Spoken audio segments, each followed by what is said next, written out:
Jamal Nyers here with Eddie Hearn at the Hearn versus Greco press conference.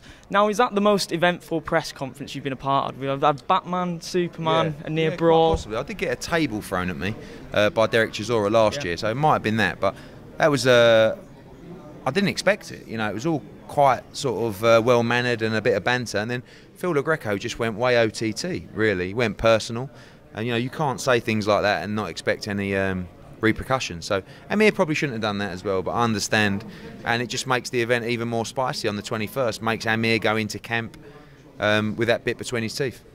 Was it still really surreal for you to be up there with Amir promoting his fight? Because if I'd have told you this was going to happen last year, you wouldn't have believed me, would you? Oh, I would have believed it, because I think it was the right move for everybody. You know, people are still shocked by the news. Like, we've moved on from that now. You know, we've done the first press conference, and we're just working hard together on this event and also the future. So it's the best move for everybody involved. We're pleased to have Amir, who's a huge name in British boxing, on Sky. He's working with the best promoters out there, in my opinion, the best broadcasters. So onwards and upwards. Quickly, we're going to turn to Joshua versus Joseph Parker, another massive fight on the horizon.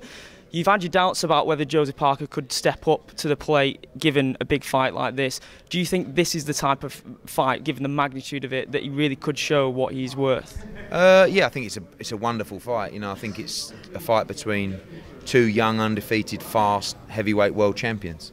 It's going to be explosive, and I think Joshua's got the bit between his teeth. This is the kind of fight he can really show his worth in, as he did in the Vladimir Klitschko fight. And I think this could be a fight similar to the Vladimir Klitschko fight. So very important in terms of what we're trying to do. The only thing we're interested in is winning every belt in the division, and this is a major step on the way to that.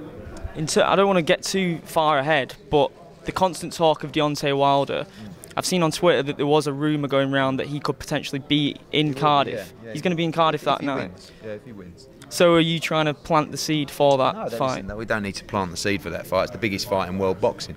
But we're miles away from a deal. But if he beats Ortiz, and it's good to see him fighting Luis Ortiz, then you know we have an opportunity to try and make that fight if AJ can beat Parker. So Wilder will be ringside in Cardiff, and you know if we can get the win, it'll heat up nicely.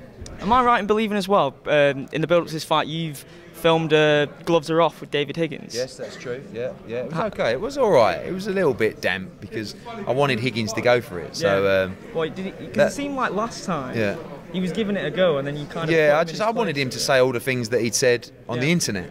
But when you're sitting next to Anthony Joshua, it's not that easy. So, listen, he's all right, David Higgins. He's a good businessman, and he'll build the fight as well. But there's a lot on the line on March 31st. Do you think it helps Joseph Parker a lot, considering that he's not the biggest talker, he's not the biggest?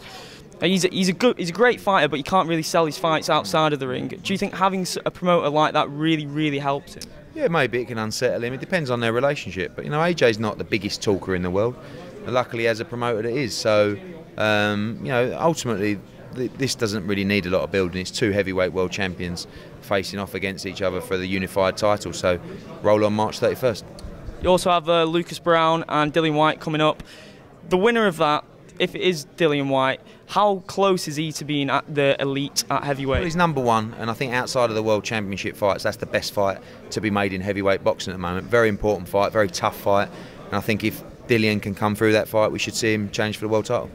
Now, Dave Allen's also on that undercard, and there's also something quite funny about that you said that you actually are going to go to his gym and help him win this fight. You know how to help him win the fight.